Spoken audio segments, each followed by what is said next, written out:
बिस्मिल्लाहिर्रहमानिर्रहीम। अस्सलामु अलैकुम। मेरा नाम है तलहा इलियास और आप देख रहे हैं हमारा यूट्यूब चैनल सालिहीन। जैसा कि हमने नबी पाक और सहाबा कराम की महफिल का जिक्र छेड़ा हुआ है, जिसमें नबी पाक ने फरमाया, सहाबा मुझे तुम्हारी दुनिया में 3 चीज़ें बड़ी पसंद हैं।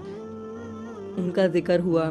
फिर उसी के बाद हज़रत अबू बकर सिद्दीक़ खड़े होकर फरमाया, या रसूल अल्लाह मुझे भी इस दुनिया में 3 चीज़ें बड़ी पसंद हैं। फिर उनका जिक्र हमने तफसीलन किया। उसी महफिल में हज़रत अबू बकर सिद्दीक़ के फ़ौरन बाद अब हज़रत उमर की बारी आ गई। हज़रत उमर कहने लगे, या रसूल अल्लाह मुझे भी इस दुनिया में 3 चीज़ें बड़ी पसंद हैं। मतलब कि आज का हमारा उन्वान है कि हज़रत उमर को वो 3 चीज़ें कौन सी पसंद हैं। तो चलिए शुरू करते हैं। और इससे पहले इस तरह की अच्छी मज़ीद इस्लामिक वीडियो देखने के लिए हमारा चैनल सालिहीन को ज़रूर सब्सक्राइब कर लीजिएगा। तो आइए हज़रत उमर की 3 पसंदीदा चीज़ों के बारे में आगाज़ करते हैं। हज़रत अबू बकर सिद्दीक़ के बाद हज़रत उमर खड़े हो गए। फरमाया, या रसूल अल्लाह उमर को भी 3 ही चीज़ें पसंद हैं। फरमाया, बयान करो। आप अरशाद फरमाने लगे कि पहली मुझे ये चीज़ पसंद है कि मैं लोगों को नेकी का हुक्म दूँ। दूसरी चीज़ ये पसंद है कि मैं लड़ाई से बुराई से मना करूँ। हज़रत उमर फरमाते हैं कि या रसूल अल्लाह मेरी तीसरी पसंद ये है कि मेरा दिल करता है कि मैं सादा लिबास पहनूँ, साफ़ सुथरा हो मगर सादा लिबास पहनूँ। आओ यारो, हज़रत उमर की तीनों पसंदीदा चीज़ें लेकर कुरान मजीद में चलते हैं। अब यारो, अल्लाह ताला ने कुरान मजीद में ईमान वालों की निशानियाँ जो बताई हैं ना, वो भी यही हैं। अल्लाह ताला का कुरान ऐलान करता है, तुम बेहतरीन उम्मत हो। अर्ज़ की क्यों? फरमाया, तुम लोग बुराइयों से मना करते हो, नेकियों का हुक्म देते हो। वो काम जो पिछली उम्मतों के नबी करते थे। फरमाया, वो काम उम्मत मुहम्मदिया करेगी। ये नेकी का हुक्म भी देंगे, ये बुराइयों से रोकेंगे भी, मना भी करेंगे। अल्लाह ताला ने जब ईमान वालों की निशानियाँ जब कुरान में अता फरमाई, परवरदिगार ने फरमाया, जो ईमान वाले होते हैं वो तौबा करने वाले होते हैं। फिर फरमाया, इबादत करने वाले होते हैं, सजदा करने वाले होते हैं, अल्लाह ताला की हम्द बयान करने वाले होते हैं। फरमाया, वो लोग रुकू भी करते हैं, रोज़े भी रखते हैं। अल्लाह ताला ने इरशाद फरमाया, साथ साथ अल्लाह के बंदों को नेकियों का हुक्म भी देते हैं और बुराइयों से मना भी करते रहते हैं और परवरदिगार की बनाई हुई हद्दों की हिफाजत भी करते हैं।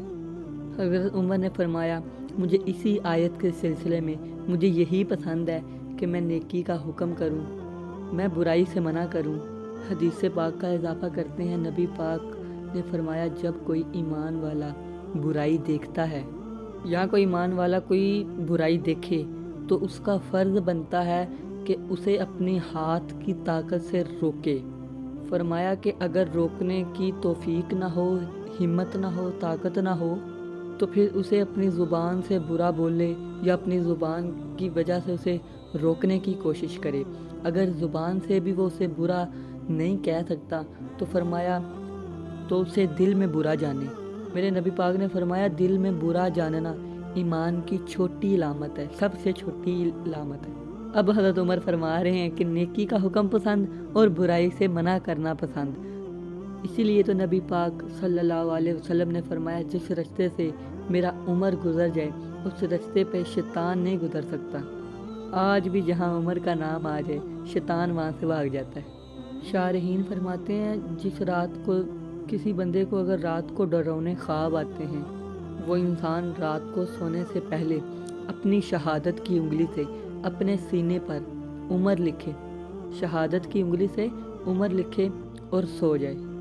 उसे कभी शैतानी ख्वाब नहीं आएगा, उसे कभी शैतानी ख्वाब आ ही नहीं सकता, क्योंकि शैतान तो वहाँ होता ही नहीं है जहाँ पर उमर आ जाए। एक दिन नबी पाक सल्लल्लाहु अलैहि वसल्लम तशरीफ़ फरमा, नाबालिग बच्चियाँ मदीने की डफ बजा रही हैं, शादी का मौका है।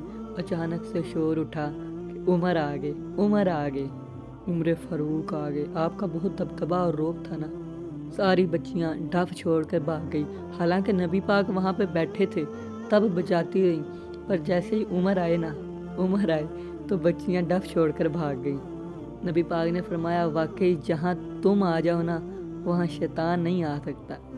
एक रात हज़रत उमर अपने इलाके का दौरा कर रहे हैं, एक घर के पास से गुजरे तो मालूम हुआ कि 2 औरतों की आवाज़ें आ रही हैं। आपने सोचा कि मैं कान लगा के सुनूं آخر بات چیت کیا ہو رہی ہے ان کے بیچ میں۔ آپ نے دیوار کے ساتھ کان لگایا تو آواز آئی تو پتہ چلا کہ ماں اور بیٹی آپس میں باتیں کری ہیں، اور ماں جو ہے وہ بیٹی کو بول رہی ہے کہ دودھ میں پانی ڈال لو۔ بیٹی کہنے لگی اماں دودھ میں پانی میں نے نہیں ڈالنا، اگر عمر کو پتہ چل گیا نا تو کام بڑا خراب ہو جائے گا۔ اچھا وہ دو عورتیں اکیلی ہیں پر حضرت عمر کا روب اور دبدبا ہے ان کے دلوں میں۔ ماں کہنے لگی پانی ڈال لو، کون سا عمر دیکھ رہے ہیں؟ بیٹی نے اتنا خوبصورت جواب دیا۔ بیٹی کہنے لگی کہ ماں عمر تو نہیں دیکھ رہا پر عمر کا رب تو دیکھ رہا ہے نا۔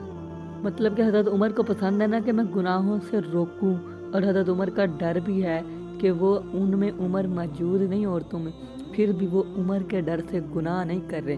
آپ کو یہی پسند ہے کہ گناہوں سے روکوں۔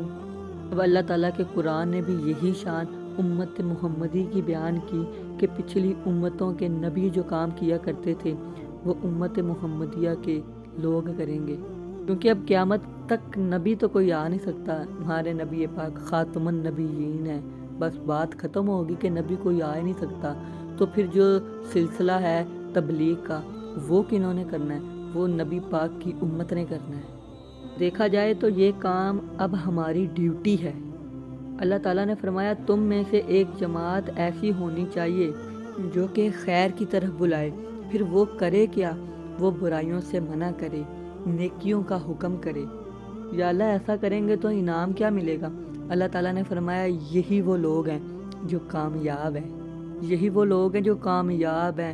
ہم سمجھتے ہیں کہ جس کے پاس پیسہ آ گیا وہ کامیاب ہے، ہم سمجھتے ہیں کہ جس کے پاس بڑی گاڑی ہے، بنگلہ ہے، گھر ہے، بیوی ہے، عورت ہے، بچے ہیں، وہ کامیاب ہے، اس کی زندگی بڑی کامیابی سے اس نے اپنی زندگی گزاری ہے۔